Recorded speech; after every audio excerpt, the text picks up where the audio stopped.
Welcome to another episode of Everything STEAM. I'm your host, Sam Stanford. As a physicist and structural engineer with Jacobs Engineering, I've made many connections with some bright individuals who are either working, studying, or self-taught and passionate about our particular topic of discussion. Before we get started, one real quick life update that I really want to mention is that I recently have been accepted into the Material Science and Engineering PhD program at Carnegie Mellon University. Now, I'm very, very excited, but I still have to hear from Illinois, Urbana-Champaign, Penn State, and Northwestern. Although I haven't been accepted to Penn State's program yet, I was invited to a prospective graduate student open house in February, so I am both very stressed and equally super excited for the next few months to unfold. More updates to follow. In this episode of the podcast, we go way outside of my comfort zone, both academically and, well, psychologically. My guest, whom I will reveal here in a second, joined the podcast to talk about parasites and their influence on public health. We also discuss trends in parasites due to climate change, what it is like to be a parasitologist, and why there should be more funding and more bodies in this field of science. To help me cover these sensational and enlightening topics, please allow me to introduce my guest by her internet handle, Mewysocks. Mewysocks graduated from the University of Colorado Boulder with a bachelor's in ecology and evolutionary biology. Before finding her love for parasitology and switching to a graduate school track, Mewysocks was on a pre-vet track.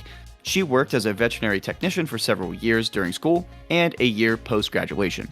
During undergrad at Colorado Boulder, she was a part of the Boulder Chickadee Project that focused on the hybridization of black-capped and mountain chickadees and resulting ecological outcomes that included differing parasitism between the species and hybrids. Most of that work involved catching birds, setting up CO2 traps, screening blood samples, and sitting at the microscope sorting insect vectors.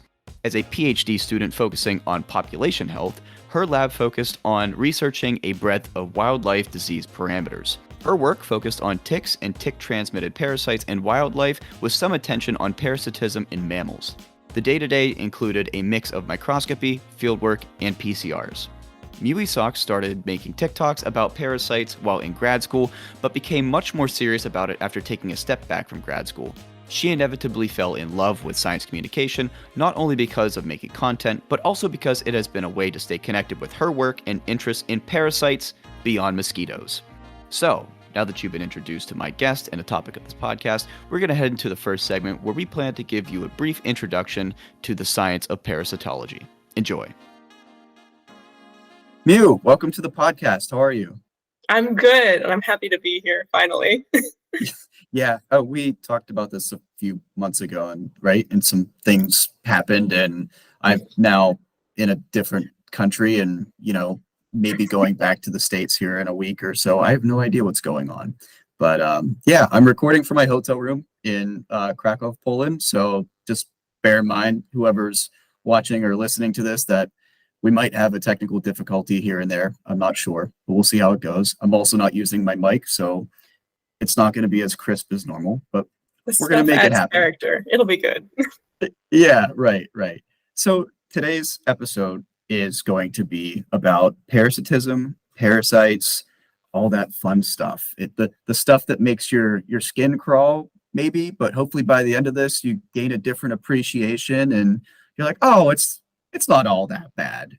Maybe I shouldn't worry too much. But this first segment is just, I guess, coining as a Parasites 101. So let's just start off like from the bottom. Let's build a foundation here. Mew, what are parasites? I love answering this question because it's not a simple answer. I think everyone expects me to instantly go like, oh yeah, here's a very standard definition. But there are actually two big categories that you can go by, which is the classical definition of parasitism and then the ecological definition of parasitism. And I am originally an ecologist before I dove into the world of parasites. So I do love the ecology definition, and that's why I always toss it in there. Do you want me to start with the classical? Yes, please. Okay, classical is probably what most people who have heard of parasites would think of. It's going to be an arthropod, a protozoa, or a platyhelminth. And also, if I'm throwing out way too many bioterms, call me on it, because I can dumb them down. I don't even think I know what a platyhelminth is. So here I'm already showing where my knowledge lies. No, it's good. It's good. We can build from the very, very base ground level and get up to the cool stuff. But platyhelminths is a really fancy scientific word for basically worms. It's divvied up into a bunch of categories, but like things like tapeworms fall in there. Those are under the platyhelminth umbrella, but they're cestodes. Then you can have like very classic worms like hookworms, roundworms in there. And you get also flukes, which are weird and not really human relevance. No one really cares about them when I talk about them, at least. Interesting. I do want to ask the quick question before we jump into the other main. That was the first, right? The That's classical parasites. classical. Right? Classical's Okay. arthropods, protozoa, and worms. Okay. Do you want to state the second main group? That way I don't cut off there and we forget about it. The ecological one, kind of rather than go off of like groupings of different organisms, it goes off of what they're doing to their host. So it basically is going off the idea of they are living off of or parasitizing their host in some way. And that can be really broad, which I think we're going to get into, so I don't want to spoil some things. But it can also be things like viruses, which gets really controversial because viruses fall into the category of, are viruses alive? But they typically, in classical parasitology, they never get grouped in there. You would never hear about them. But ecologists think they're using the host resources. Why are they not a parasite? They should be considered one. Bacteria, parasite, things like that. And so it gets really broad. I see. Yeah, so that was actually going to be one of my questions. Not right now, but a little bit later, whenever we were getting. I just opened like a giant can of worms. So. Barring just like that general definition or the general taxa of parasites.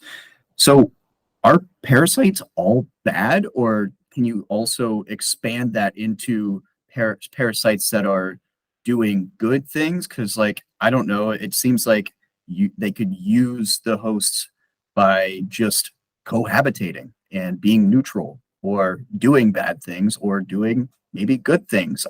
I feel like there's a spectrum. Is there not, or is it all just bad? It definitely depends who you're talking to, but I would say spectrum, absolutely. In that classical definition, it's typically more of a negative relationship, that your parasite is doing something that is like not arguable that it's not negative. When you get into ecological and things like bacteria, like E. coli, there's E. coli that can cause disease, and then there's E. coli that doesn't cause disease. And so people are like, well, they're both residing within the human body. Which are they both parasites? Which one isn't a parasite? And so it gets a bit muddied. Do you have like a word that isn't parasite that is like Yes. established for good? Oh my gosh, I love this. I love this question. Okay, I wish I had like a whiteboard or something. But as an ecologist, you can think about things. You can think about every interaction between an organism and another organism as basically a very simple positive and negative relationship. Maybe two positives, maybe two negatives. Just assign like a simple symbol to them, and that's how they're interacting with each other. So if you think something like commensalism, they're cohabitating with no negativity and no positivity. It's a net neutral. Something like symbiosis would be a positive and a positive. Predation, positive for the predator, negative for the prey. You can like break things down very simply. And if you want to look at parasitism that way, it's positive for the parasite and it's negative for the host, but it's not predation because it has this little parentheses. It has this little parentheses right after the negative that says, but it doesn't kill its host. At least it's not trying to, because parasites will kill their hosts. But the goal of a parasite is to keep its host alive. It's an infinite food source. Predators, their goal, they're just trying to eat it. They'll finish it off. Sometimes they don't kill it. You know, there's always exceptions, but that's what that little difference between predation versus parasitism is. Okay, so that makes sense. So that just kind of murked the waters for me, because I thought the good and the neutral aren't really part of parasitism. The last biologist I had on, we talked about DNA and what have you, and I was like, so do cells actually, replicate every 7 to 10 years? And she's like, I don't think so. I don't think that's a real thing. I think it's just something we tell kids. And I came across like a fact not a fact, but like a maybe like one of those science communication facts that are kind of just loose to give people like an excitation of a field. But there's like a 100 trillion organisms that are within our body, and it like outweighs the amount of cells that we have by like 10 times. It's like a 10-to-1 ratio. We have like 10 trillion cells versus 100 trillion organisms in our body. Well, in or on, I guess. Yeah. Yeah. So I guess never mind. I can't make that connection. That's gone. I I love that the whole like I don't want to necessarily jump so far down a different rabbit hole and talk about microbiomes, but microbiomes are so cool. But also, not everything that lives within you is always considered a parasite by everybody. And I mean that's definitely something that you probably came across in that communication, because a lot of the organisms that reside within us are beneficial to us. And so most people would not consider them parasites, even though they are a thing living within us. just saying, if you're listening, watching this podcast, we're probably not talking about good things. We're talking about bad things. Okay, just FYI. I thought we were talking about some good things. I'm sorry. Mew just doesn't want to talk about good things. There's if we want to be really large scale, there are benefits to parasites. Because I get this question all the time, which is like, okay, parasites, they must be horrible. Why don't we just like get rid of all of them? But parasites are an essential part of ecosystems. They exhibit control, basically. Here's a good example. It's not actually a parasite example, but I think it's easier for people to understand non-parasite examples and then translate that the other way. Are you familiar with the Yosemite and Yellowstone wolves and deer interaction? A little bit. I'm definitely no expert. I've heard some interesting stories. I'll just say stories. They're not. I don't know how factual they are. So I'll try to simplify it down as much as I can. Basically, wolves were absent from that ecosystem for a long time. They had historically been there.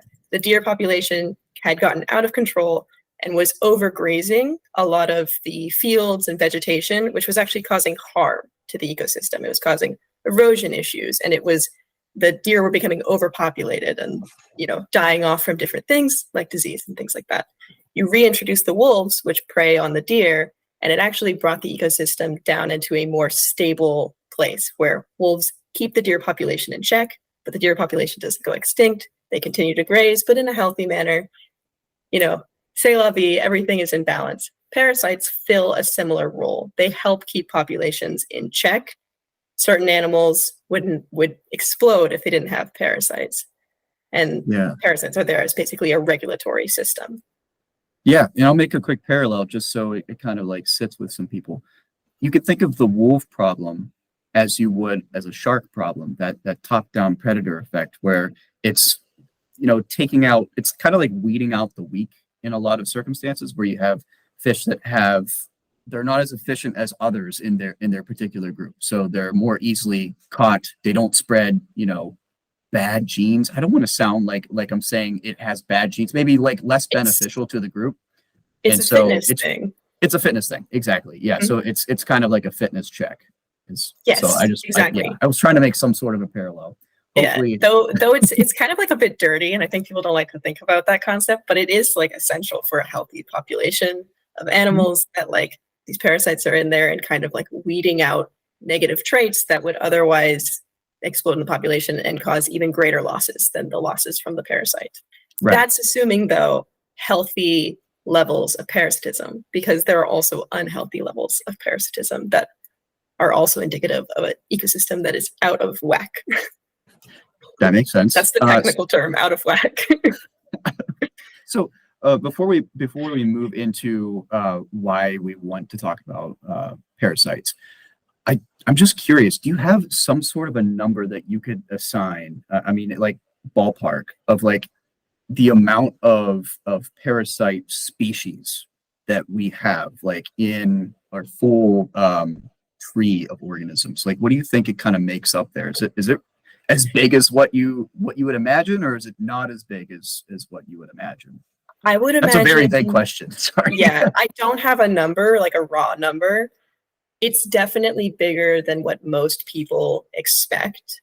especially if you're going off of a slightly broader definition of parasites. Because if you are exclusively arthropods, protozoa, platyhelminths, you're not going to include any other type of taxa, which like excludes things that are like vampire bats. Those aren't arthropods, protozoa, or platyhelminths, but they are parasites.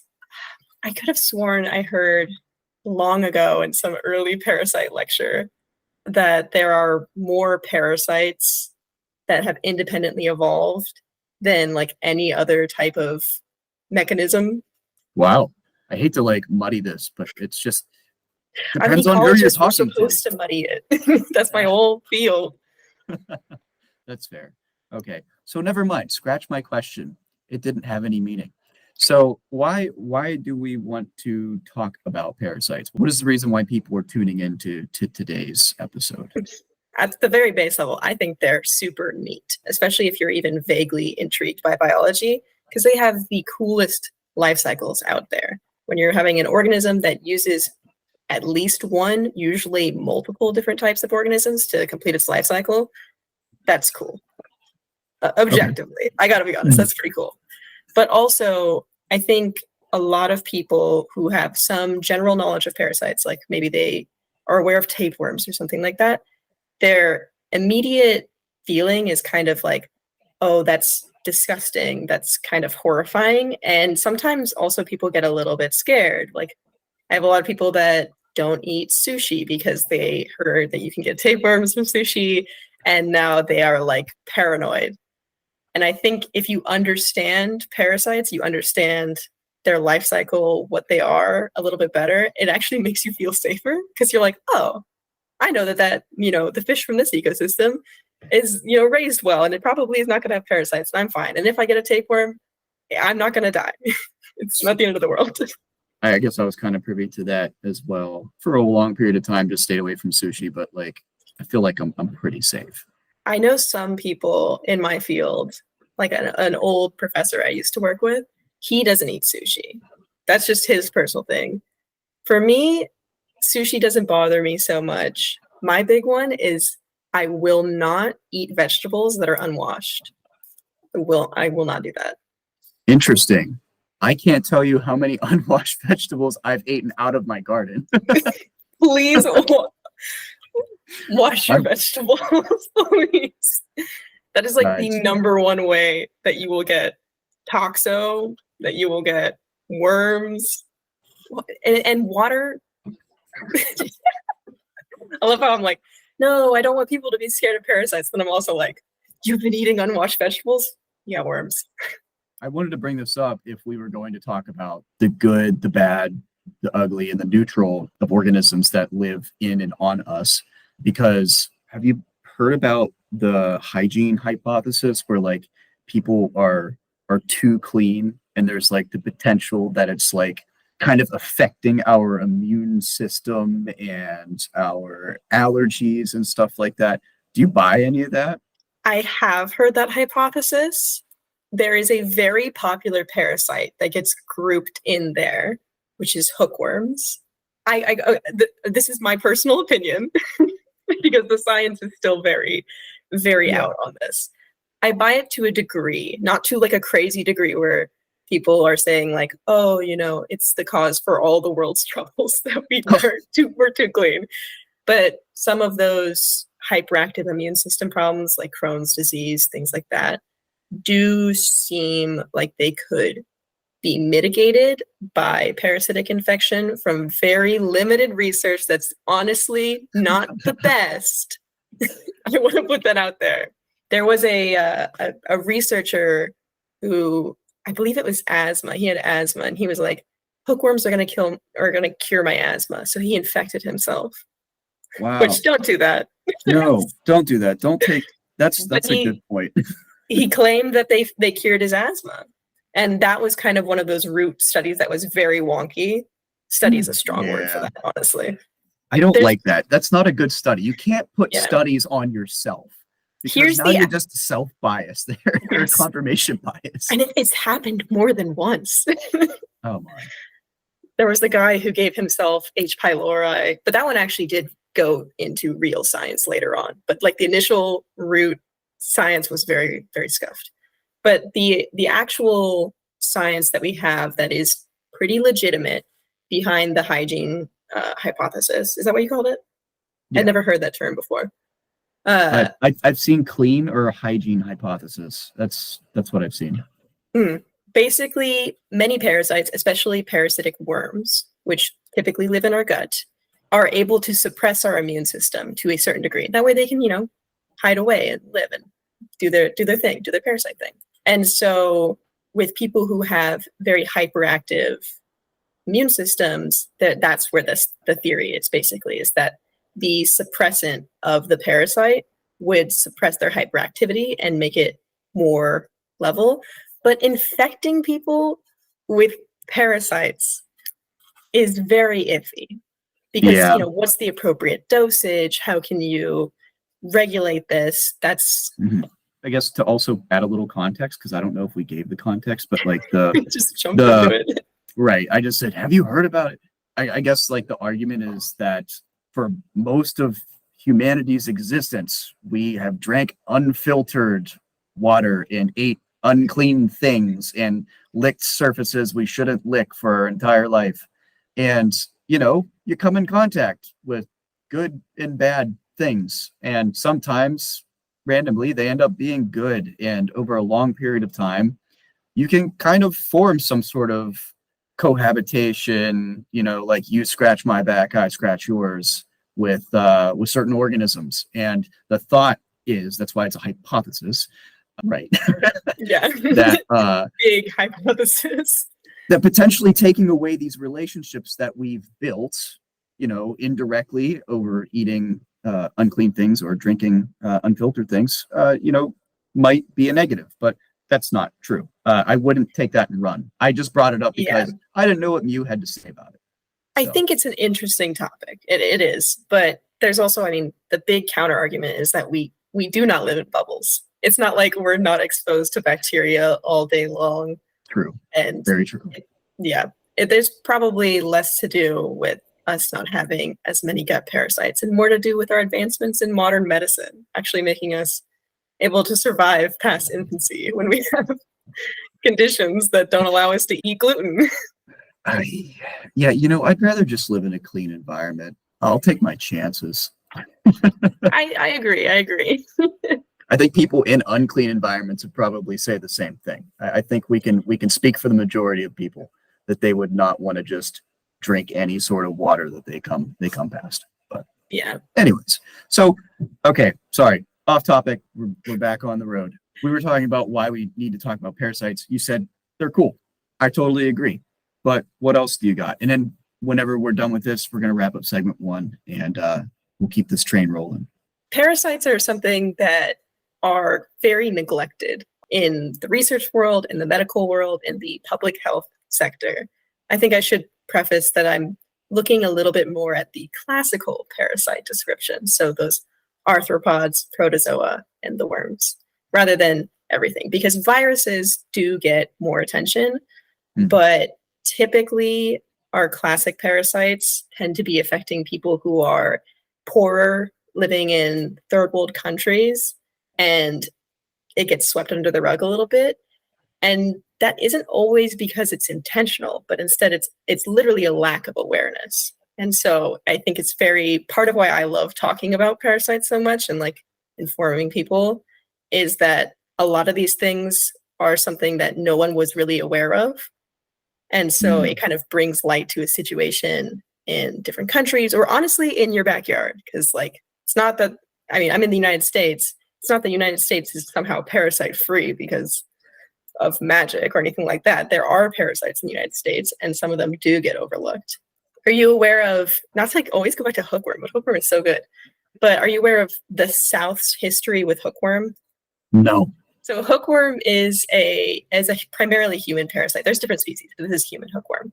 So it really only infects humans and it's transmitted from human feces back into the human body. And so a lot of that has to do with like poor sanitation processes. And back in the day, the South, and this is like back in the day being like the 50s, so not that far back in the day, Right. The South didn't have the best sanitation processes because there's a lot of groundwater there and there's not like very far for the sewage to go.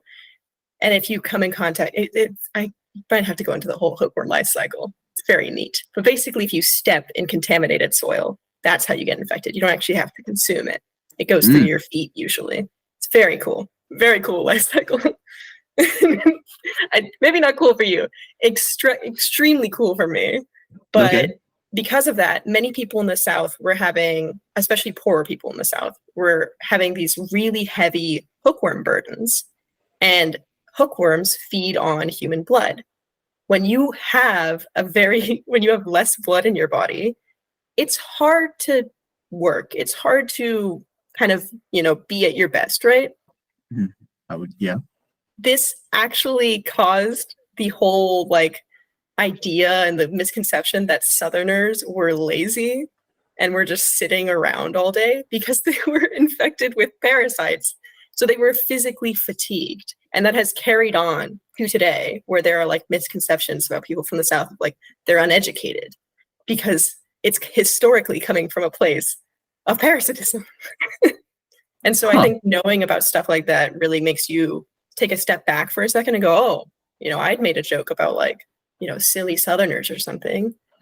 And it's I had no idea the history behind that and what other things might be influenced from these biological Now that's interactions. interesting. So literally in 2 episodes, we've covered how the misconception of people based on let's just say their phonetics, the ability to enunciate something. And now something else that you can add to the mix, the fact that they had hookworms inside of them and, slowed them down.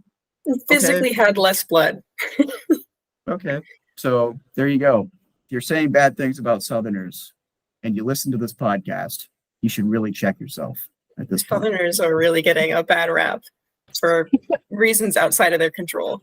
Yeah. No, I didn't know anything about that. So that's good I agree. Spreading that sort of awareness is good.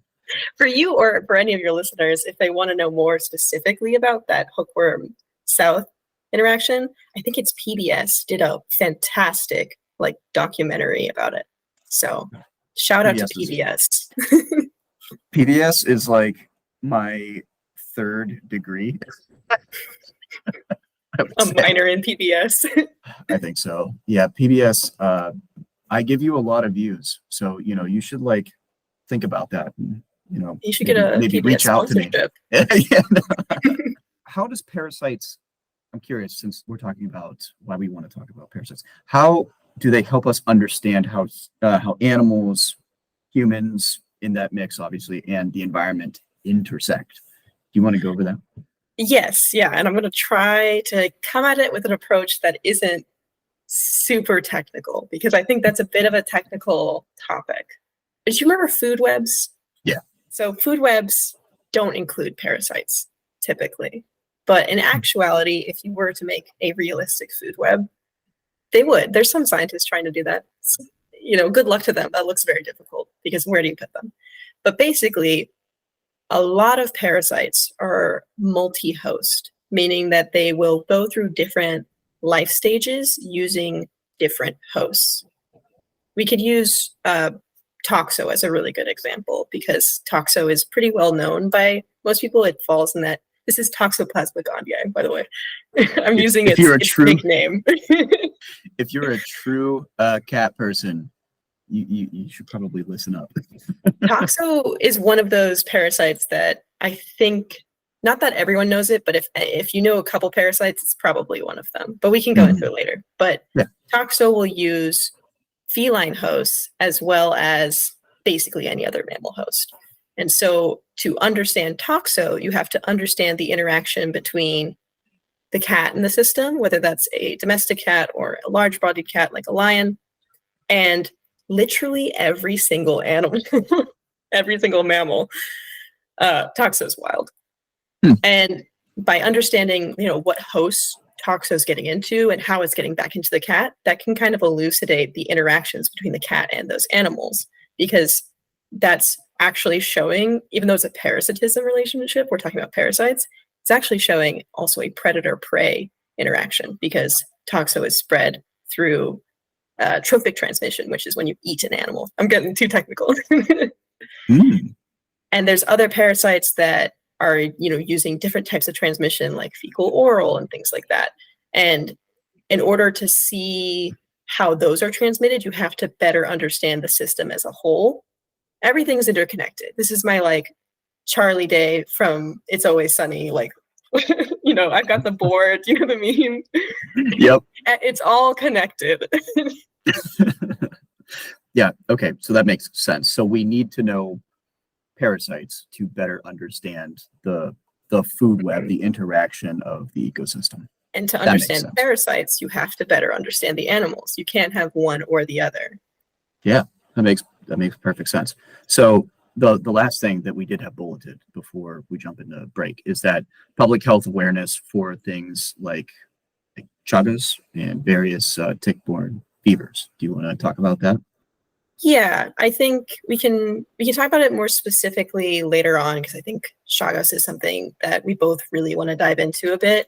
Mhm. But that kind of circles back to what I was talking about before of their parasites are something that are present in the United States. I think Lyme disease is one that really highlighted that for everybody. But there are other tick-borne diseases that many people aren't aware of. And they'll be in the regions where that's present, and they don't know about that. A lot of people don't know, if we keep it on Lyme disease, that Lyme disease is not just present in the Northeast, it's also present in California, of all places. And that's very strange and very weird. There's a lot of cool science behind it, but without public health awareness, people don't realize that. There's also a bunch of other really vague tick-borne diseases like Babesia and Ehrlichia, Rocky Mountain spotted fever. And nobody really knows about those. They all just know about Lyme disease, and they look for a bullseye rash, which, by the way, only happens in like a third of Lyme disease cases. So it's not the best. It's better than nothing, but it's not the best indication. And so when we don't talk about parasites because they're icky, people don't know when they could be at risk and when they're not at risk. But come on, don't you only want to talk about comfortable things in your daily life? Man, we don't like, that's the problem. We don't like being uncomfortable. Yes, I have picked a topic, a very controversial topic to dedicate my life to. It's so fun at parties. But it's good. Somebody has to be doing that, because like I just said, the majority of us don't want to be uncomfortable and don't want to talk about Lyme disease or other forms of diseases that we have no idea exist, but they're literally in our backyards if we step outside. Yeah, not to like hedge the fence a little bit, but it also, I don't want to scare people, because I don't want to be like, oh, anytime you get bit by a tick, it's the end of the world. The more you understand about these, the less scared you actually have to be. Like Lyme disease, when you get bit by a tick, does not transmit immediately. It actually takes several hours. So that can be kind of comforting when you find a tick on yourself and you're hiking in Pennsylvania, which is a pretty prominent Lyme disease area. Been on some hikes in Pennsylvania recently. Maybe. Well, if you find a tick on yourself after the hike, you're out there for 2 hours, the tick's there, you're like, oh no, this is it. I'm getting Lyme disease right now. After you remove the tick, you can go, oh wait, Lyme disease sits very low in the salivary glands of the tick. It takes a long time to transmit compared to other pathogens. I should still keep a lookout, but this doesn't need to be hyperventilating, end of the world. And I don't know, to me, that's comforting. I'm still working on trying to figure out how to teach people about parasites in a way that doesn't make them want to, scratch their skin.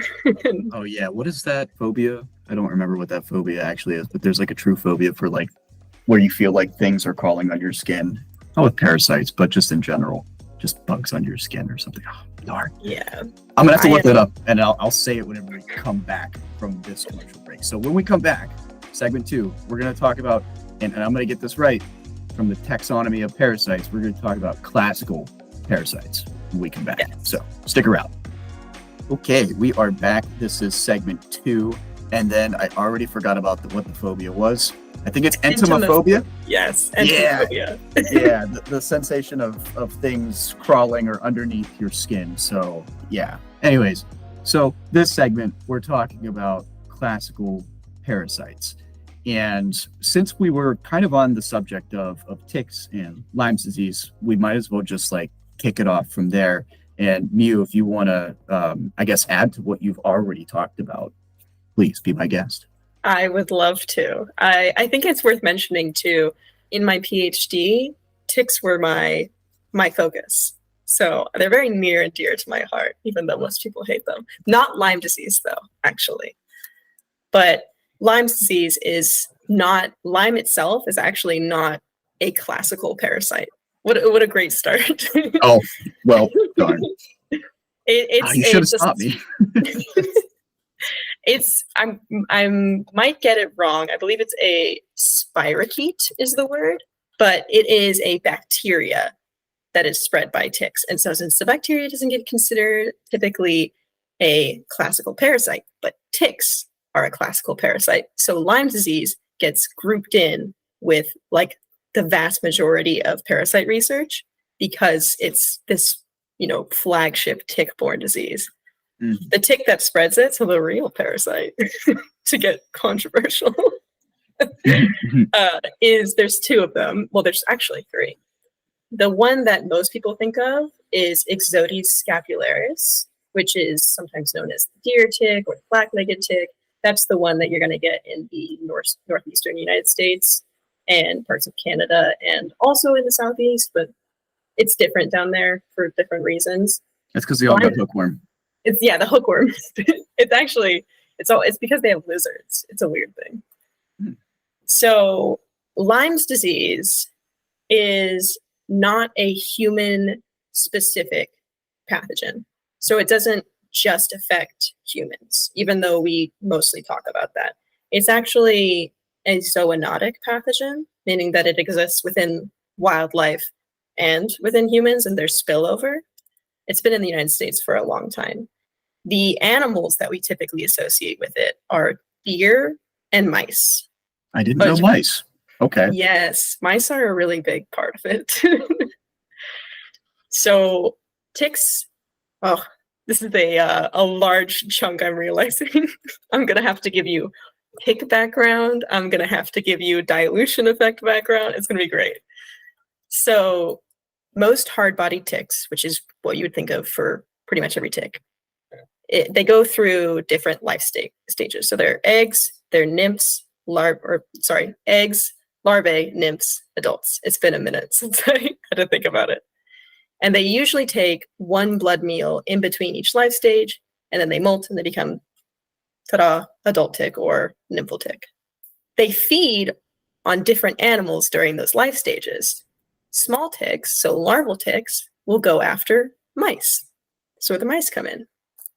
Okay. If those mice are infected with Borrelia burgdorferi, which is the Lyme disease pathogen, the larval ticks will pick it up in their blood meal, and then they will molt, and they will carry it with them into their nymphal stage.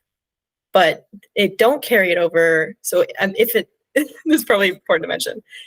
Adults, when they lay eggs, don't pass Borrelia into their eggs. So larvae are never initially infected. Okay. So if you got bit by a larval tick, you're probably fine for Borrelia. Other pathogens get passed that way. The reason that Lyme disease got so bad, this is one reason in the Northeast, is due to this thing known as the dilution effect.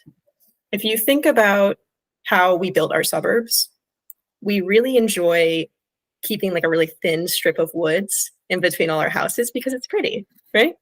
Mm-hmm. It's nice. You feel like you're in nature, but you're not really in nature. Most animals can't really survive in those types of environments. It's considered too much edge for them. There's not like a deep woods section. So only certain animals will thrive in those. The animals that thrive in those are mice, rats, and deer. They do great. Deer love edges. Mice do great with human zones. And so when we built these suburbs, we took away a lot of the natural ecosystem, a lot of the diversity of animals, where did the foxes go and things like that. And instead, you're just left with a bunch of deer and mice who are really, really good hosts for Borrelia burgdorferi.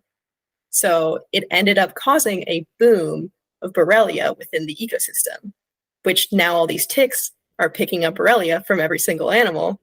They're biting humans. You get an epidemic of Lyme disease. which is all Wow. cascading from how we built our houses. Wow. Okay. It was a very long way to get to the cool part, in my opinion. It's so funny. I think I've spent many podcasts of mine saying like the built environment that we've created is not good. It's not sustainable. And now it's like there adds a little bit extra to that. You're sprinkling a little bit on there where it's like, okay, we don't like the built environment that's all concrete. And then when we introduce a small strip of greenery, That's so bad. epidemic. I have that in my backyard, actually. I've got like a good 6 feet of woods, Mhm. and it's just full of feral cats and a bunch of mice and occasionally deer.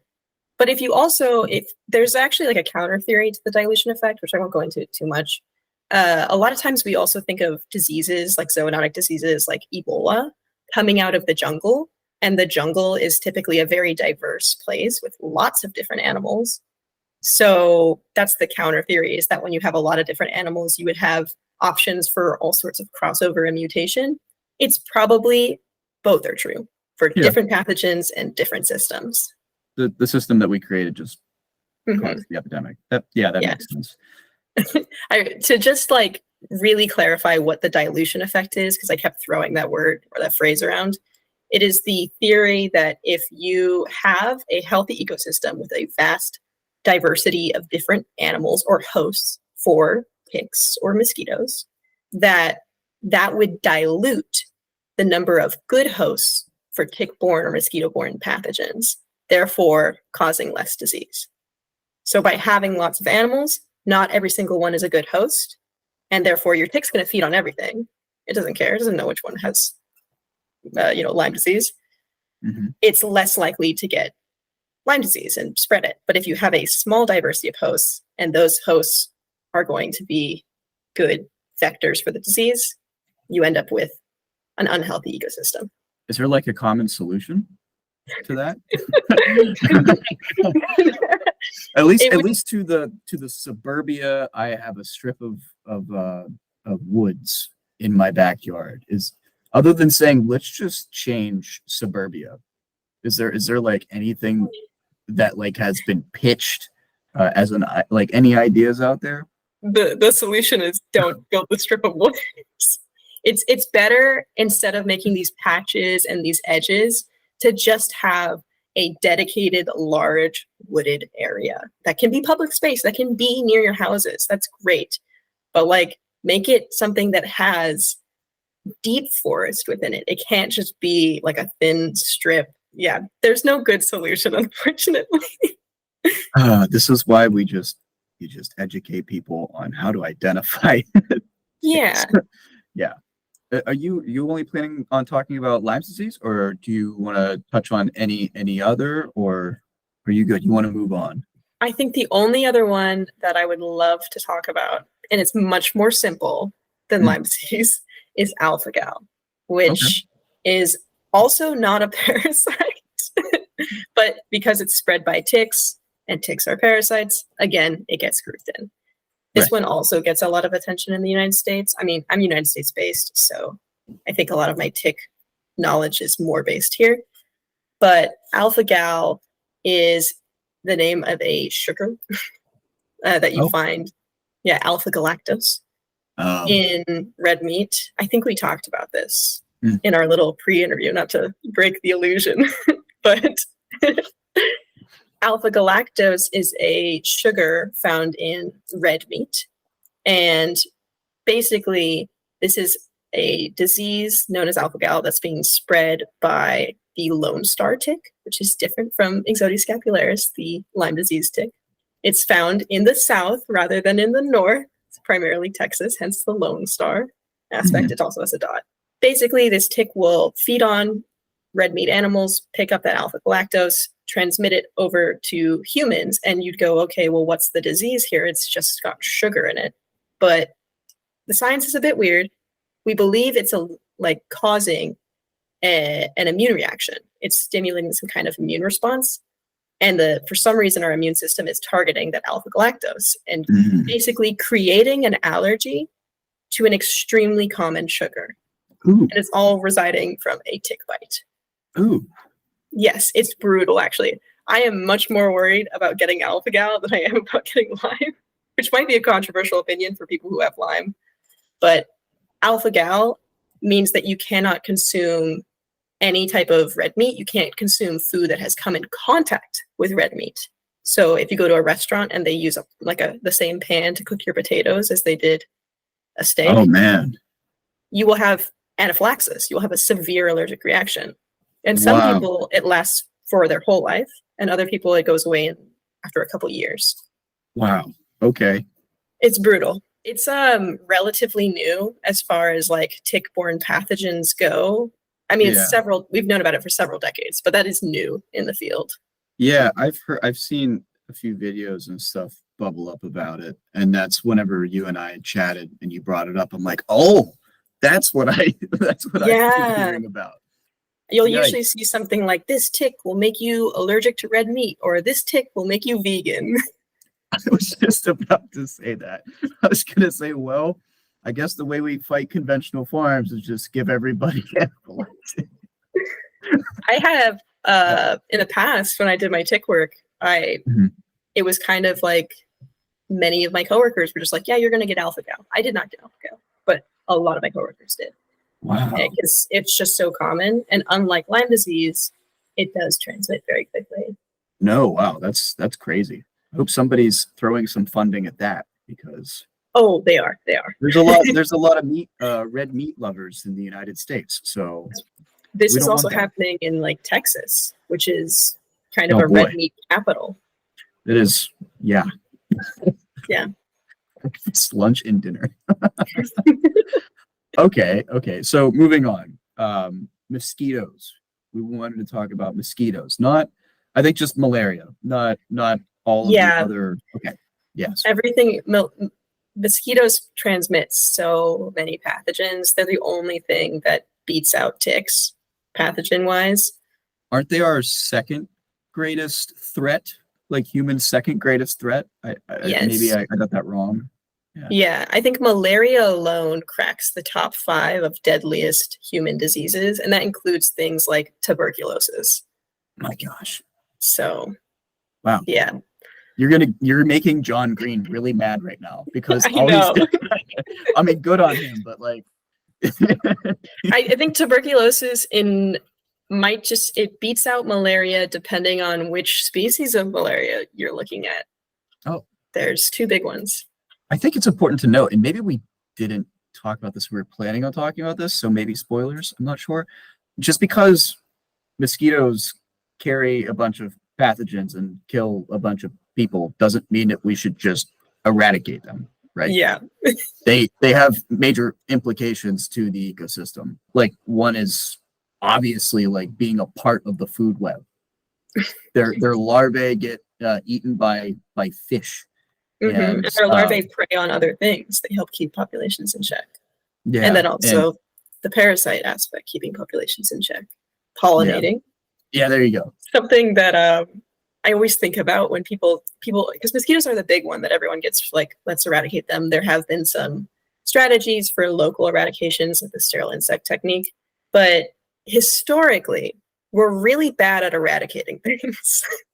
We've only done it twice, and only one of those was a human pathogen. I was gonna say smallpox. we end up like eradicating other things. Like Yeah. we'll throw out like an insecticide that we think is going to kill mosquitoes, and it kills something else. DDT. Oh my god! You try to kill the mosquitoes, you kill the bald eagles instead. And also, anything that's going to target mosquitoes is likely going to hit a lot of other insects as well. Of course. Like insecticides really harm bees, which everybody loves bees. So in some honeybees. Huh? Oh yes, Everybody loves sorry. honeybees. Wait a minute. Sorry, So- asterisks, just honeybees. Sorry, my bad. Continue. No, I think it's important because that's definitely something I hear the most in like my comments on TikTok. Is just like, we should kill all the mosquitoes. Why can't we kill all the mosquitoes? And there's so many answers to it, but I think one of the big ones is just we are really bad at eradicating one specific thing. We're not great at that. And anytime we try to like tamper with like something that large on like an ecosystem level, we end up making things so much worse. Yeah. hats off to like mosquitoes just in general, just because like of how rapidly they're like evolving to like human influence, and also the attempt to try to eradicate them with different insecticides and stuff. They've become immune to them, which is Mhm. really impressive, I think. So there's just like this co-evolution between humans and mosquitoes. So if you think you're getting rid of mosquitoes, sorry, spoilers, it's probably not happening. And usually, what people think about when they're trying to eradicate a pathogen is that it Mhm. has to fill specific criteria. And those criteria, one of them is that it has to be like a single host parasite, basically, like it's only in humans, like smallpox. Mosquitoes feed on everything. Like, if Mhm. because people go, oh, what if you could give people like a vaccine that kills mosquitoes in this sci-fi world? What about the mosquitoes that don't feed on people in their life cycle?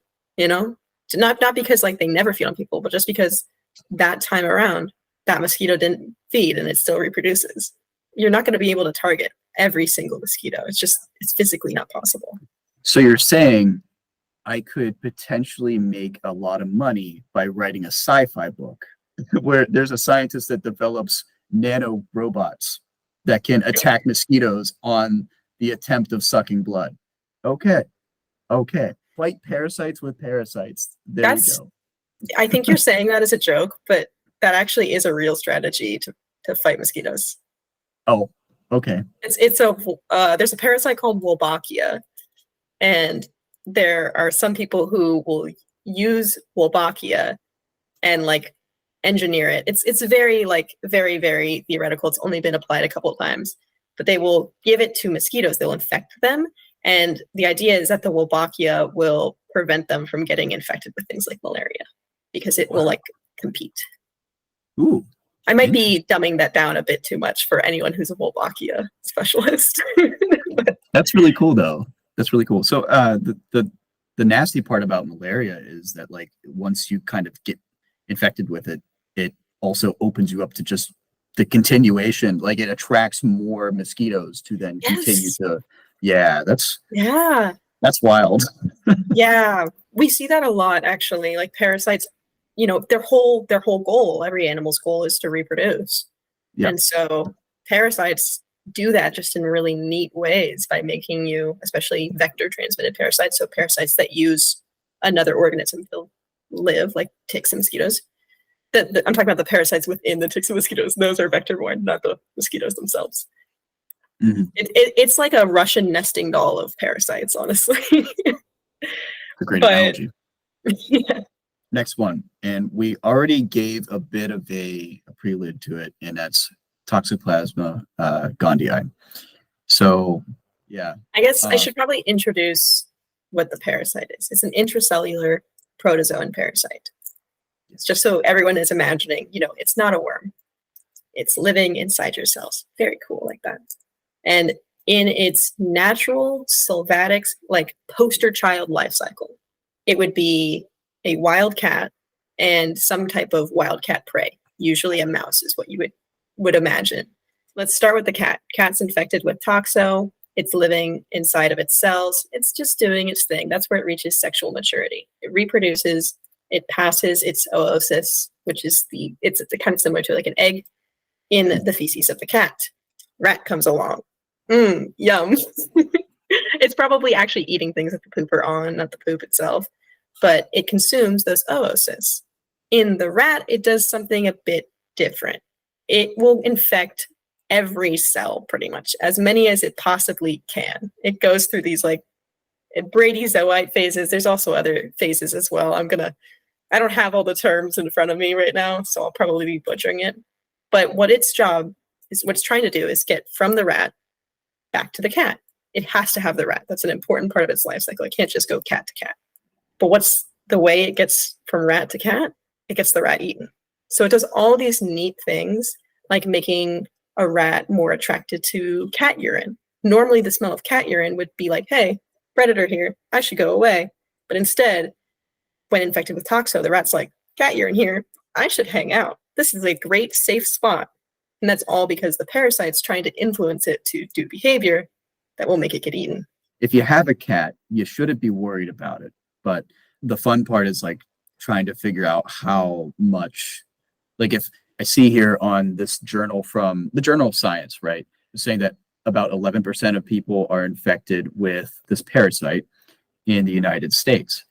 And, depending on where you are, that, the infection That rate's a lot number higher than others. is really high in Japan. But the question is like, how it affects rat brains. Surprisingly, the reason and unfortunately why we test rats a lot is that they have a pretty similar brain structure to what humans do. So the question is, how much does this parasite affect human brains? And that's always a fun topic. And it's also extremely hard to test. So because we're not Yes. going to run trials on humans. You cannot infect people with toxo just to go, oh, we want to see, because it does cause disease in some people too, even Mhm. beyond like ethics, like that you would be making people sick. Yeah.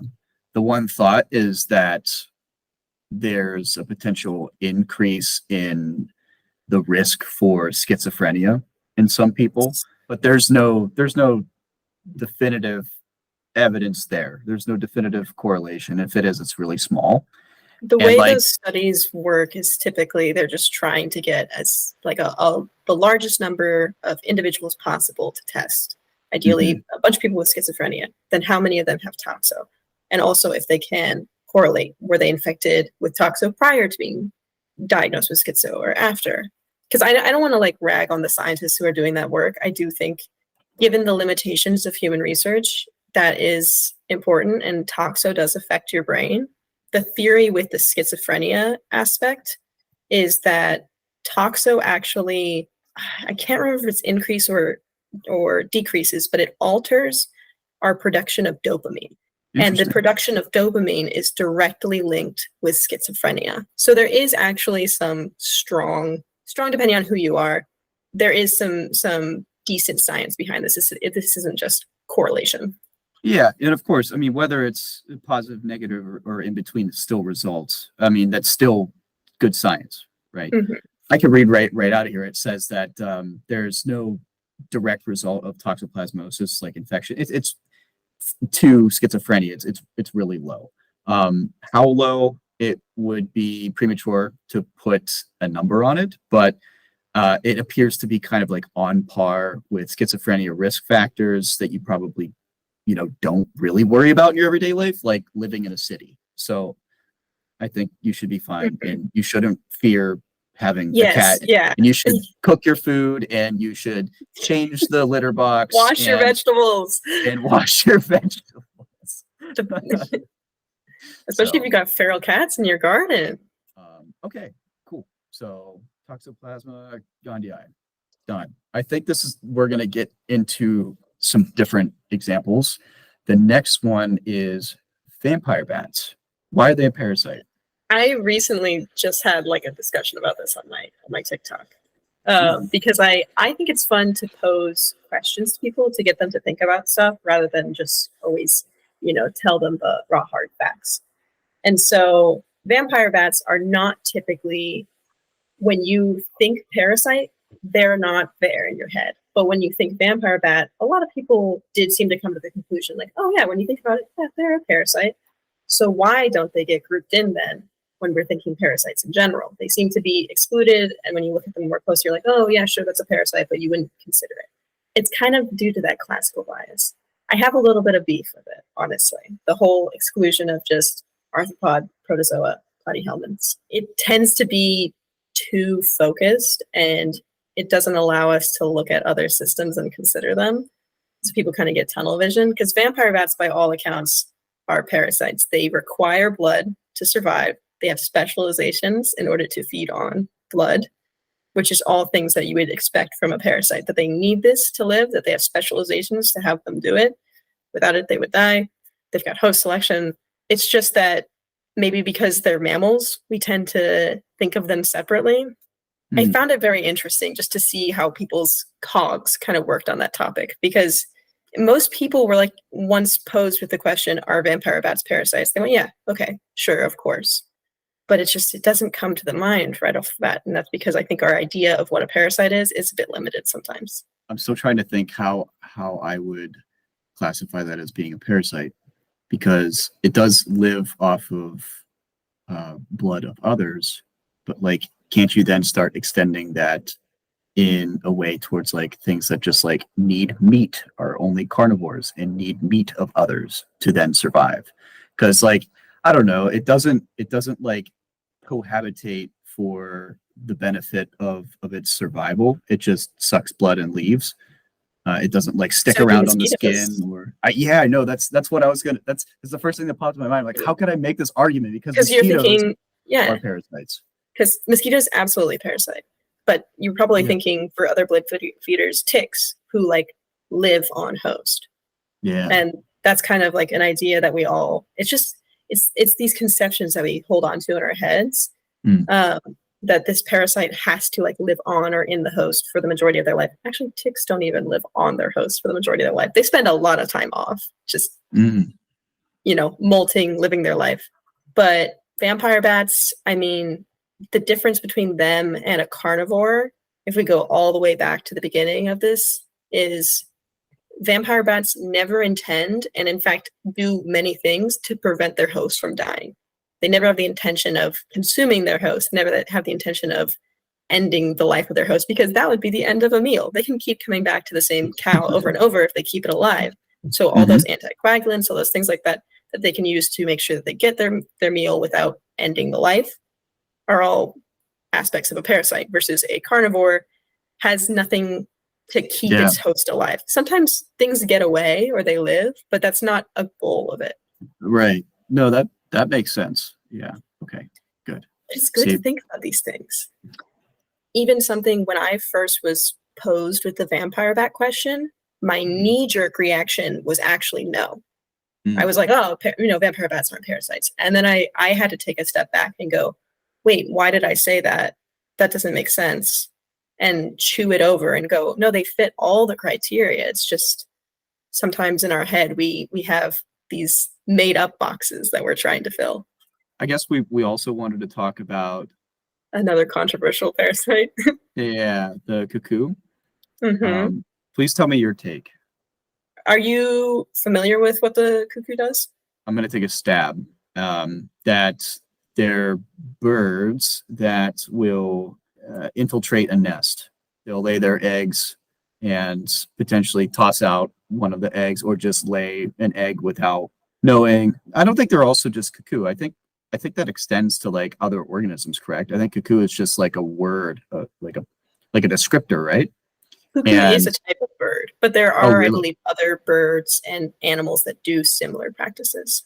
Yeah, but the cuckoo bird is a real bird. He's like the poster child of that type of behavior. Yeah. So I think I basically explained it. But you did great. Yeah, 10 out of 10, A+.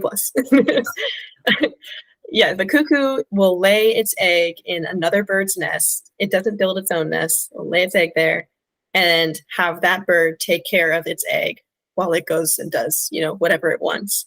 And when the cuckoo baby hatches, it will typically push the other ones out of the nest. It's nature's daycare without the nasty ending. Yeah, there you go. That's the soundbite of a cuckoo. Based on that description, is it a parasite? Sorry, I asked you that right as you took a drink.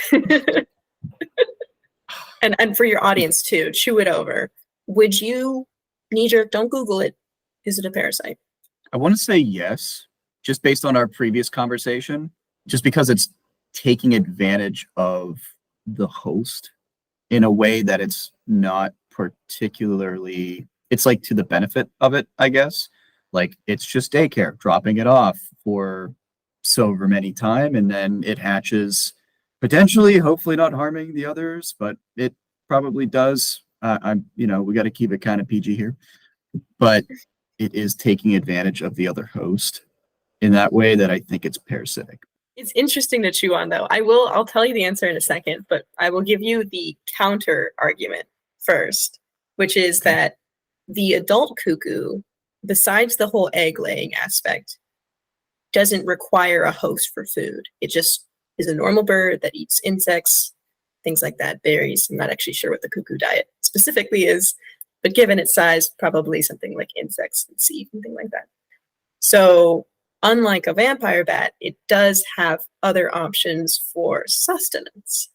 Mm. Does that change your answer? I'm going to say no. That was my final answer. That Well, that it's parasitic. You are correct. It is considered a parasite typically. It's not going to get grouped in again with like ticks and things like that. It has a special term, which is known as a brood parasite, because in that life stage, it has no option but to exhibit parasitic qualities, even though the rest of its life it's doing, normal bird stuff. Even though it could just not be lazy and build its own nest and hatch its own eggs, but I actually, not a cuckoo expert, sorry to break the illusion, but I don't know if they are physically capable. Like if you put them in a lab setting and said, hey, there's no nest, nothing for you to lay another egg in, would they physically be able to build one? Because they might not have that behavior in them. yeah. So, Yeah, I was just poking fun. Oh. That makes sense. I'm like, they could just not be lazy. And, True. You're home invaders. Why doesn't the parasite just get a job?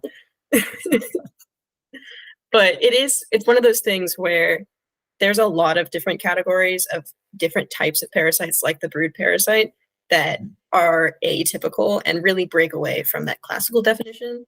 They still fit into the ecological definition. And so that's why I am a hater of the classical definition. So, okay, but and then there's another one that is this one that's controversial? Feeding off Barnacle one? Yeah, are barnacles like? Is it really controversial? Does it feed off of a host? I know they obviously latch onto like after a good portion of its adolescence, it will then anchor to a boat, a turtle, a whale, etc. But is that parasitism if they're just latching on, or are they also feeding off the host in some way or taking advantage of the host in other than just habitating there? It is not parasitism, typically. I'm sure there's some people who could argue with me, but I have never heard of people considering the barnacle that you're thinking of, because there is actually a parasitic barnacle. Oh. But the typical barnacle that you would find on like the outside of a boat or on like a sea turtle's shell, those are not parasites, because if you think about the fitness exchange there, they're a single barnacle on a sea turtle, because I know when they get into like crazy numbers, they can cause problems, but in single one or just a handful don't actually affect the sea turtle at all. They don't feed off of it in any way. They're just hitching a ride. And so, a good parallel would be like base mites on human beings. They're just there. They're not parasites. They're just there. They're eating some oils off your face, but it's not doing anything. You know what? Those are considered parasites. You know what? All right.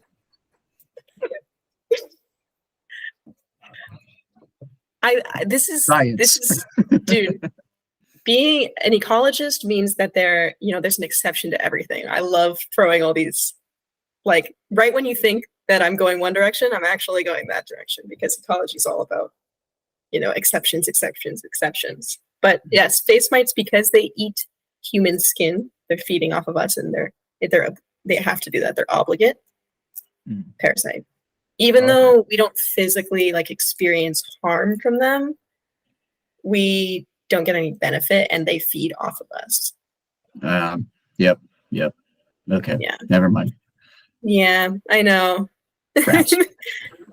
Oh, fun fact about barnacles: it took almost 100 years to figure out its taxa, and it took Darwin at least 8 years to figure out.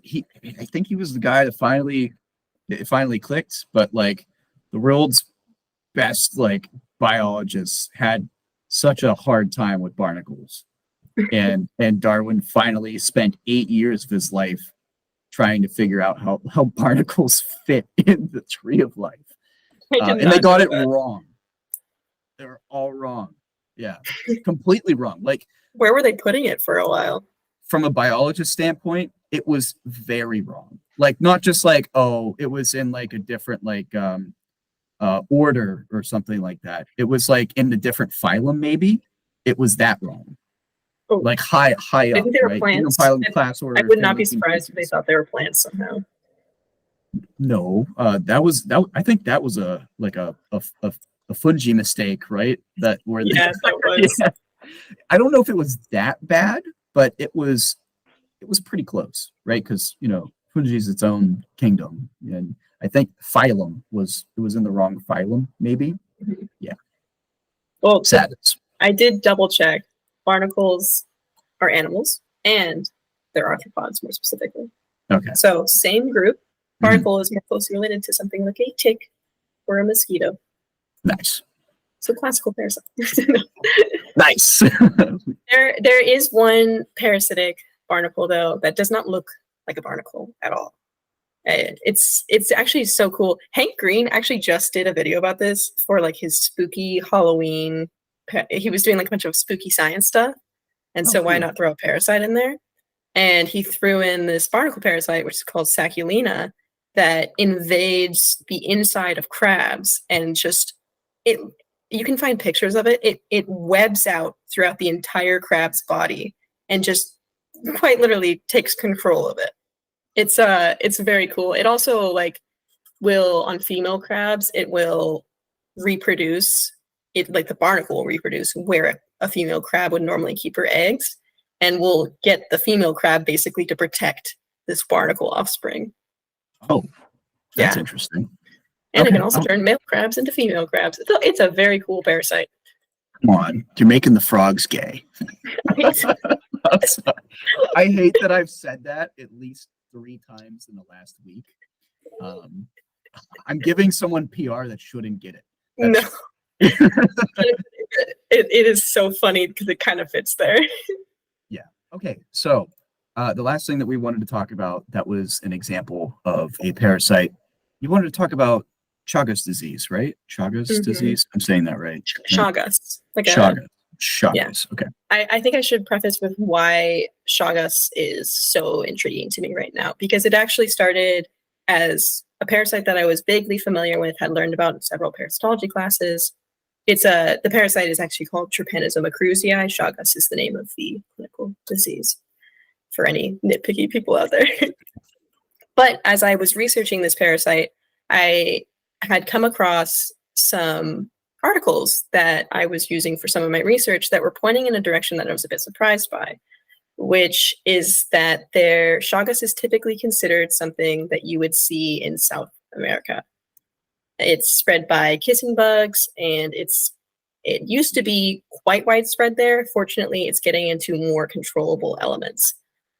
And it's never really been considered as something that was a United States pathogen, which is a bit strange because I would also see in articles, especially from the last like 2 decades, I would see lines that say the United States cannot be considered a place of non-endemicity for Chagas, which as a scientist makes me go, what? What does that mean? Is it there or is it not there? Yeah. So I dove into it a bit more. Currently, the United States considers that about 350,000 people have Chagas here in the United States, which I assume most people listening have probably never heard about Chagas. But the numbers on that are a bit weird because those are not confirmed cases. Those are estimated cases based on the number of immigrants coming from South American countries to the United States and the rates of infection in those countries. And they're just going, okay, so 8% of Brazilians coming to the United States likely have Chagas. That adds to that total, which is weird. And I've got feelings about that. Yeah, it's not good data. It's not good data. And I really don't like that. Confirmed cases in the United States are a bit weird because we don't have a great testing system for it. They will test your blood like once with no questionnaire. And if you test negative for a disease that is extremely hard to test for, they will never test you again. And that's weird. And you might go, okay, why does it matter? Because we don't have the kissing bugs in the United States. But we do. We have lots of kissing bugs in the United States. We've got like 12 species, I believe, that can spread. It might be more than that. I know there's at least like 11 or 12 that are really strongly associated with humans that spread Chagas. They're really common in the Southwest, places like Texas, Arizona, Southern California, but they go all the way up into places in the Midwest, a little bit into the East, Georgia, Florida. So we've got the kissing bug. Okay, well, maybe we don't have the parasite. Well, wildlife studies and studies testing the kissing bugs find that we do have wildlife infected with Chagas in the United States. Raccoons, opossums, armadillos, lots and lots of different animals, cotton rats. And the kissing bugs themselves do also have Trypanosoma cruzi. A study out of Texas found 1 in 2 kissing bugs of their study have Trypanosoma cruzi. Wow. And I think I should probably preface too, because it might sound like I'm trying to say like there's like, you know, the government's doing something. I'm definitely not. I think the real core thing here is that science takes a long time to collect data before the needle moves in medicine.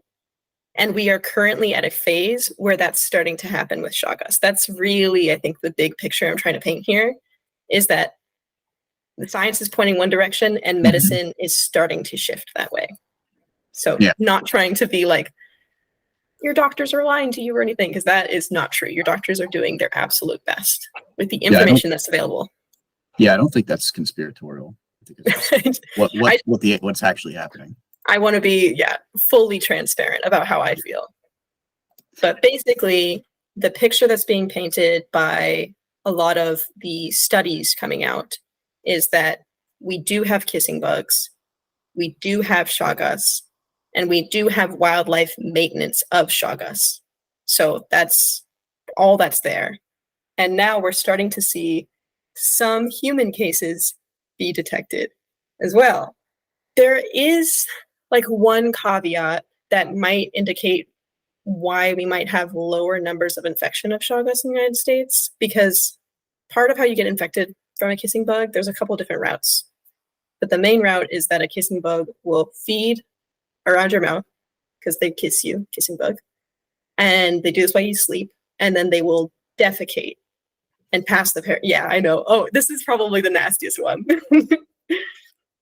They will defecate. You have an itchy scratch on your face. So you go, oh, gross. I have an itch, and scratch it. And you rub the feces into the cut. Boom, parasite in your blood. The behavior that we see out of a couple, very, very few studies, but a couple of them have shown that the kissing bugs that are predominantly in the United States might defecate later. And so they might be defecating off host, which would mean fewer infections. So that could be that's the one thing pointing in a more positive direction for Chagas, which like snaps, that would be cool. But basically, as a researcher reading all these papers, it was kind of upsetting, honestly, because I originally from California, like I had never heard of Chagas before. It's extremely hard to treat once it goes chronic, and when it goes chronic, it can cause things like heart failure. And to know that like there might be people in the United States infected with this that are unaware of it and are not able to get treatment is very upsetting. So it's a developing field. New studies are coming out from the CDC all the time, but signs are pointing for bad news for Chagas in the United States in the coming years. Something to keep an eye on, just like colloquially. Yes, yeah. The big risks, not to like, I guess, to make sure that everyone's not like, oh God, freaking out. There are like risks associated with kissing bugs. And ironically, the risks associated with kissing bugs are actually different from the whole Lyme disease tick stuff. So it's actually living in more rural areas rather than living in the suburbs. So if you live in a rural area, if you've done military service, if you go hiking, camping, gardening, because kissing bugs tend to be found in more rural areas rather than suburban or urban areas. Okay, just don't fall asleep outside. Make sure your tent is shut. Yeah. I don't. Yeah, they're active at night. It's very like massive bugs. So like, I don't know how. Range in size depending on species, but yes, they can be like. I think there's a great picture out there that shows one on a hand, and they're about yay big. Different stages as well as kissing bugs. lots of parasitic insects go through phases, and so they can be smaller when they're nymphs. Interesting. So I think we've kind of covered all of the examples that we had for this show. So I say that we run into commercial break, and then whenever we come back, we want to touch a little bit more on why we care about parasites. And I think that one might be a quicker segment, just FYI, for the people that are watching and listening. So Give me a breather. Stick around. All right, this is segment 3 and 4 now. We decided we were going to mash some things together. It seems like things are going to flow in the realm of why do we care about parasites? I know we talked about it a little bit earlier, but we're going to expand on it. And while we're talking about that, Mew is going to also bake in what does being a parasitologist kind of look like. So it's on the aspect of application and what it means to be a parasitologist. So really exciting, actually. It's a very important field. As you know, we talked about a lot of very interesting, maybe sketchy things for the future. And It's always good to have brilliant and diverse minds out there working on these problems. So, okay, that was cheesy. Thank you for gassing me up. You're welcome. Why do we care about parasites? And you have a bullet here saying One Health. What does One Health mean? One Health is probably the most important thing in parasitology, in my opinion, especially as someone who comes from a background of doing wildlife work. So One Health is the idea that rather than look at our topics separately, like, oh, if we take, Chagas, which we were just talking about, rather than look at the human cases separate from the wildlife cases, separate from the kissing bug itself, take it all into account and look at it all simultaneously, because otherwise you're going to be missing things. So it's the idea of human health, wildlife health, and environmental health all coming together to make One Health. I feel like it's one of those things that makes a lot of sense when you say it and seems really obvious, but it actually is. It's relatively new. I think it was coined in the 80s. And it's something that it's very much a buzzword, but it's something that is still getting worked into a lot of research, because you tend to see papers that only look at a certain component of a system and are kind of neglecting to look at the holistic picture because of that. Because biology is super complex and it's easier to just like put them into little categories, not even little, big categories. And imagine taking the big categories and make it in a bigger category. For a guy that knows physics and engineering, biology is millions of times more complex. So I can see why you're saying, it's good to do this, but like it's new. And I was actually just talking about this. I was just talking about this last night, actually, because I was talking with a friend about, what ecology is and how it came about. And it's, ecologists try to understand how they're really trying to do a One Health thing, but not necessarily specifically health. They're trying to look at every single factor all at once. But when you're talking about biology, that's infinite. You can have to consider so many different things. So instead, you have to kind of pick and choose which ones have the highest impact, which physics background, especially, I don't know if you've done anything really on the space element. I used to date an astrophysicist. So I remember that he would talk a lot about like, there's space is basically infinite, probably making this sound not, bad. Space is very big. There you go. And there's so many things that you need to consider when you're, coming up with formulas and things like that. And so not that you should not include things, but you need to find out which aspects have the most impact on what you're looking at. And that's ecology, really. And that also is One Health. Try to look at all three things, but all three things are gigantic and ginormous. So instead, find out the ones that are truly relevant and look at them together. Yeah, that makes sense. It's sorry about the physics part. It's narrowing the complexity. That makes sense from a science standpoint. It really does. It's with any field, you have your assumptions. Another good example though is the dilution effect that we talked about previously. Mhm. That's, the Lyme disease system, which we typically look at through a human lens. But the dilution effect, the environmental and wildlife element, is a huge part of why Lyme disease is the way it is. It's a huge part of understanding who's getting infected, where they're getting infected, how they're getting infected. And so Lyme disease is also another poster child of One Health. Lyme disease has done a lot for parasitology. Interesting. So I see here that the One Health also helps wildlife disease get funding. So is that what you're talking about, or am I totally like? No, you are right. Maybe this is more personal opinion, but as someone who's worked in wildlife in multiple different labs, adding that One Health element has helped wildlife disease get more attention, because this is a bit less on the actual science element, but on a funding element. There's not a lot of money to go around in parasitology. It is not a popular field. We don't get a lot of money. We don't get a lot of attention. Most of our money comes from like the NIH or the USDA, and USDA is going to care about things that are impacting livestock, and NIH only, as someone who's tried to get funding from them, only really cares about human health. And so when you're working on a disease that impacts wildlife and has the potential to impact humans, that One Health element really helps kind of highlight like, hey, fund my work because it's relevant to humans. You don't want to wait until it becomes a problem and then start funding it. You should fund it before, so we understand the system and potentially can mitigate it. What you're trying to say is you gotta write, you gotta know how or who you're writing to with these grants. Yeah. Yeah. I mean, I'm sure for sure. But it's definitely, I have strong feelings about it as someone who used to be in grad school.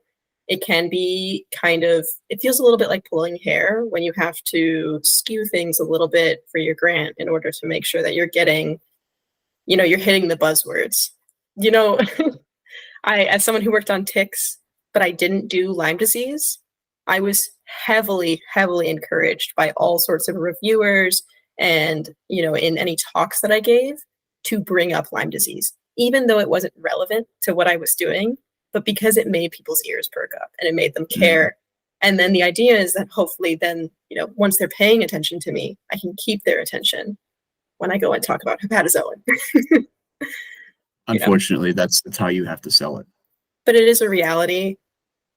And it's double-edged. It's double-edged because it sucks as the researcher sometimes, but it does also push us to explore the broader impacts of our research. Right.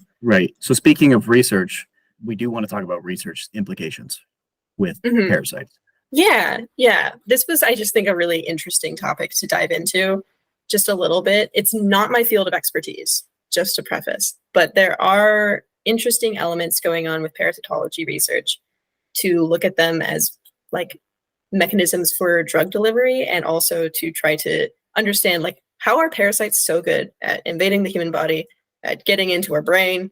Crossing the blood-brain barrier is a huge thing, and it's hard to get drugs to do that sometimes. So if you look at how parasites do it, or potentially even find a way to use the actual like body but not disease-causing agent of a parasite, we could have new drug delivery systems. Such an intrusive thought just came into my mind, and it's just like, we can't even get someone to get a vaccine. Could you imagine saying we should put a parasite inside your body to transport this drug? Yeah. I'm sorry. Yeah. I didn't mean to start that, but it's just intrusive It's thoughts. it's probably because of that and because of those feelings, it's probably not something that we will see come to fruition anytime soon. But we still can learn the mechanisms, and then we can try to put that into a less parasite coded type of situation. It's like, okay, what about this protein configuration that helps us understand, what made this parasite last so long, or what made it so good at invading macrophages? I think it's back to how you deliver it socially, right? So, for example, like people out there that have microbiome issues, they call it a fecal matter transplant or transfer. I don't think you want to tell the person that. I think you can deliver it in a different way, and they just don't need to know. It's like the You gotta find ignorance a is new bliss. buzzword. Yeah, find a new buzzword. Just don't say fecal. Say something else. I don't know. I can't. I'm not good with those things. Get like get a poet or a Find an writer. acronym, maybe. Right. Yeah. Just you're getting an An FMT today, FTT. sir. Yeah. You got it. Yeah, I think you would have to make some sort of a buzzword to get the majority of people excited about putting parasites in their body. Yeah, Yeah. yeah. And again, it doesn't have to be specifically parasites, because I think that is something that's a lot harder to get the research on. That also hard to do, because we need to make sure everything is perfectly 100% safe. But we can also like understand a little bit about parasite mechanisms and how that'll help us understand even sometimes our human body, because like there's a lot of intracellular parasites, actually, surprising amount. And when they're intracellular, even though they're not like viruses and they're not necessarily using the human genome to try to reproduce, they do actually have some impact on our DNA from time to time. That makes sense, I guess, from an epigenetic standpoint. I think that's what that falls under, epigenetics. Some of it's epigenetics, some of it is, I'm going to be butchering this. Again, biochemistry, not my strongest standpoint. But some of the proteins and things like that that parasites use in order to complete their life cycle while intracellular, those are not being produced in a bubble. Those are being produced within a human cell, and they can impact the expression of some of the DNA in the human cell and cause things like cancer and stuff like that. Maybe what it takes is just I write that sci-fi novel and fight parasites with parasites, and people are like, that's not a bad idea. And then I'm like, whoa, do I have news for you? Because whenever you went to the doctor, John, and you needed a better microbiome, you had a fecal matter transplant. Mind blown. Okay. So now let's talk about, being a parasitologist. What does that look like? How does one research all these crazy things? Yeah, exactly. Well, but, so I can only really truly give my lens, which is the wildlife lens, which is the cool lens, in my opinion. I am not a microbiologist, so I'm not doing any of the cell work. Those are the toxo people. They're so cool. My work was things like ticks. I did a lot of working with like helminths, so more worms and things like that. Not cellular, just to preface, because I know that's a whole other side of parasitology. You can do a lot of different work. I'm a wildlife person. My job was so cool. I got to do, I don't even know how to like jump into this, but basically I would get to go out and just catch wild animals, because I was doing survey work to try to see, the presence of different pathogens within wildlife communities, or I was trying to, even see which ones are good hosts, which ones are bad hosts, things like that. And so I would go out there 4 o'clock, 5 o'clock in the morning, set up a net, catch birds, wild birds, handle them, get some feathers, get some blood. Sometimes we would take fecal samples. It's a dirty job, but someone's got to do it, I loved that work so much. And I think it's definitely not everyone's cup of tea. I know a lot of people don't love handling animals, but as someone with like a vet background, that was awesome. Yeah, I think that would be the better route. I mean, some people are more hands-on with their research. So yeah, that's the route to go. That's true. If you are. Mm-hmm. And it's kind of like a pipeline too, because you've got the people doing field work, which is that wildlife work. Mm-hmm. Their samples, that's not the end of it. Those samples then get carried over into a lab setting, which I also worked in the lab setting as well, because we did not have a lot of staff. So where's the money? But you can take something like a blood sample from a bird, break that down, lyse the cells, and do a DNA extraction, And then you're running a PCR to try to understand what parasites are in there. Then that data that you get from that, like the IDs, can then move over to something like a bioinformatics lab that's trying to piece together all these different DNA profiles and understand, oh, this is the haplotypes. So parasitology is this web of work where you can, if you're a lab-oriented person, there are so many jobs for you. If you only want to catch wild animals, there's so many jobs for you. If you're a computer, like science person, there's a lot of jobs for you. And Yeah. It's very representative of the fact that like parasitology is a big field. You've got parasites in basically every single taxa. You've got parasitologists in every single field. I'm an ecologist. We've got microbiologists. We've got bioinformaticians. I'm sure there's probably a physicist somewhere doing parasite-related work somehow. Interesting. This is something that just came to me because we were kind of chatting about like the complexity of the One Health approach, and like, yeah, that's whatever I don't know if you kind of said this, maybe you didn't, but like computer science might have a lot to do with this field because of handling the complexity of these issues. And so like I could imagine that just like, machine learning is just so important for this field moving forward.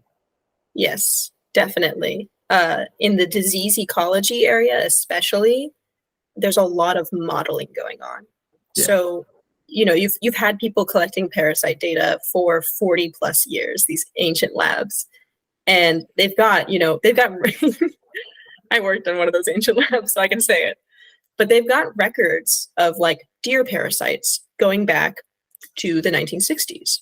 And this is just survey records. So it's just number of parasites, type of parasite, that things like that, without any no experimental work done on it. And you might go, oh, what's the use of that? But if you put that into a model, if a bioinformatician takes that stuff and then can elucidate the themes and the trends going on, you get so much information from this age-old data. Yep. And that's a very active field, and it's honestly some of the coolest work out there to see what comes out of these models. Yeah. So if you're into data science and you want to work with parasite data, contact Mew. We need you. I know many people who would hire you. Yes. Do you have any resources in which the listeners or the viewers in general of this podcast can resort to if they're interested in parasitology? Yeah. If they have job questions and they want to email me, they can email me at mewysocks@gmail.com. And I also have a Discord as well, which is linked on all my social medias. And people go in there to talk about the papers they like or get job advice. It's an interesting group of people. And then if they want to follow me on TikTok or on YouTube, I am Mewysocks on both of those. I'll make sure to throw that into the description. That way, everyone can find you and learn more about parasites and parasitology. I love getting questions from people too. So if there's anything I talked about in this episode people want to know more about, email me, DM me. Beautiful. Well, Mew, thank you so much for being on the podcast. This is wonderful. We covered a lot tonight, and I think, tonight, you're today. I keep forgetting I'm in Poland. Thank you so much for being on the podcast. This was absolutely fantastic. Thank you. Awesome. All right. Cheers. That is all for this episode of Everything STEAM. I just want to take a quick second and thank Mewysocks for sharing her knowledge and expertise in biology, parasitology, public health, and more. If you want to see more of her content, feel free to head to my website, everythingsteam.org, and go to this episode's page, or just head down to the episode's show notes in your respective platform. You can also search Mewysocks on TikTok and YouTube, preferably YouTube because she is making content full-time on that platform. After the episode, please give our podcast a rating and review on whatever platform you get your podcasts on.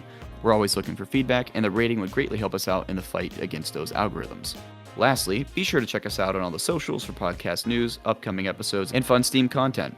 Just search Everything STEAM on Instagram, TikTok, and Facebook to join in on the fun. Once again, thank you for listening to Everything STEAM. I'm your host, Sam Stanford, and as always, stay curious.